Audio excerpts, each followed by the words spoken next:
Nous passons au vœu 75 relatif au personnel des EHPAD et des aides à domicile. Il est déposé par Madame Danielle Simonet.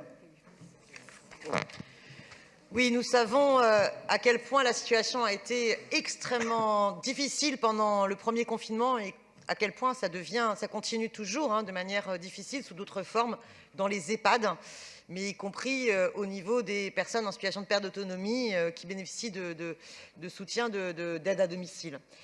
Et il faut absolument que nous exprimions de nouveau toute notre reconnaissance vis-à-vis du personnel des EHPAD et vis-à-vis des aides à domicile.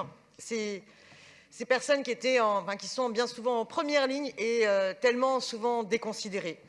À travers ce vœu, je souhaite que la Ville de Paris interpelle le gouvernement sur la nécessité d'entendre leurs revendications salariales, leurs revendications de conditions de travail, de qualification des personnels des EHPAD et des aides à domicile. Je souhaite aussi que la mairie de Paris accorde la prime de 183 € aux agents sociaux catégorie C des EHPAD comme au personnel soignant. Je souhaite qu'un plan relatif à la prise en charge par la collectivité de la problématique des personnes âgées en perte d'autonomie soit présenté dans la première année de la mandature, comprenant la planification des créations de places en EHPAD et le recrutement des aides à domicile. On a fait un travail volontariste sur plusieurs mandatures concernant la petite enfance. Il faut faire le même travail volontariste de planification par rapport à nos aînés. Combien de places en EHPAD avons-nous besoin? Et si possible, qu'on soit vraiment dans une logique de création d'EHPAD publics, voire de reprise d'EHPAD privés, car vous savez très bien comme moi qu'il y a bien un certain nombre de scandales d'autant plus importants dans des EHPAD privés. Il faudrait aussi que la Ville de Paris s'engage à proposer avec le CASVP, les structures EHPAD, les structures aides à domicile, associatives comme privées lucratives, aux représentants salariés des EHPAD, publics comme privés, les aides à domicile ainsi qu'aux associations des familles de résidents et d'usagers, qu'on crée avec tout ce monde-là un cadre pérenne et régulier de concertation. Parce que si on avait pu avoir ce cadre-là, il y aurait eu beaucoup plus d'informations et moins de tabous sur la situation interne des EHPAD ou des aides à domicile abandonnées à leur triste sort. Je vous remercie. Merci. Pour vous répondre, Madame Véronique Levieux. Merci, monsieur le maire. Merci à Danielle Simonet d'avoir présenté ce vœu, car même si je vais vous demander de bien vouloir le retirer, en tous les cas, il nous permet de baliser un certain nombre de sujets, mais il y en a beaucoup trop, puis avec quelques éléments de clarification, de correction à faire. Sur la partie, très rapidement, le remerciement en destination de l'ensemble des personnels des EHPAD et des personnels travaillant dans les SAD. Nous avons eu l'occasion de le faire à maintes reprises, premier point par la maire de Paris elle-même, moi-même quand je me rends à chaque visite dans les EHPAD, y compris en dehors du CASVP.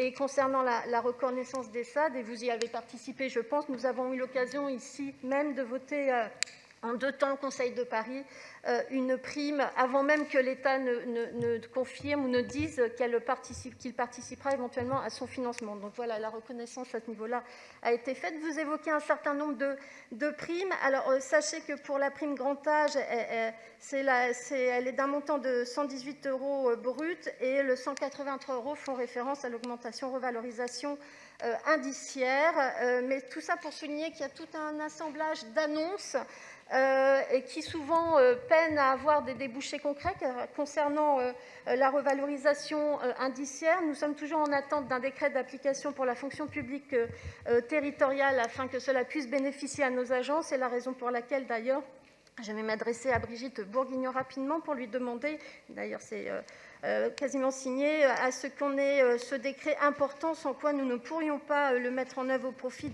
de nos personnels. Il n'y a pas de raison de faire des disparités de cet ordre. Vous évoquez aussi la situation globale du parc des EHPAD. Les mandatures précédentes ont permis de créer un certain nombre d'emplacements, mais toute la réflexion, vous avez raison, qui devra se poser, pas tant sur le nombre, ça sera un élément, mais de quel type d'EHPAD nous parlons dans notre collectivité. Ça sera aussi un des éléments du schéma directeur que vous évoquez sans le citer, que j'aurai le plaisir de vous présenter dans ces modalités de préparation dans les mois à venir. Voilà, toute une série de choses, mais je vous demanderai de bien vouloir retirer votre... Je vous remercie. Merci. Le vœu est-il maintenu?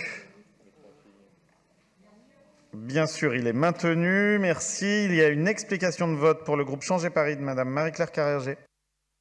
Merci, monsieur le maire. J'avoue ne pas trop comprendre la réaction de l'adjointe, parce que si l'essentiel de ces critiques porte sur le fait que ça c'est satisfait ou ça va être satisfait, je vois pas le problème. Et s'il y a un écart de chiffres et 683 €, c'est pas le bon chiffre et c'est 118, je comprends pas pourquoi on peut pas le modifier en séance. En tout cas, que ce soit 118 ou 183, nous on votera pour ce vœu. Je vous remercie. Merci. Je mets donc aux voix le vœu numéro 75 avec un avis défavorable de l'exécutif. Qui vote pour? Qui vote contre? Qui s'abstient? Il est rejeté.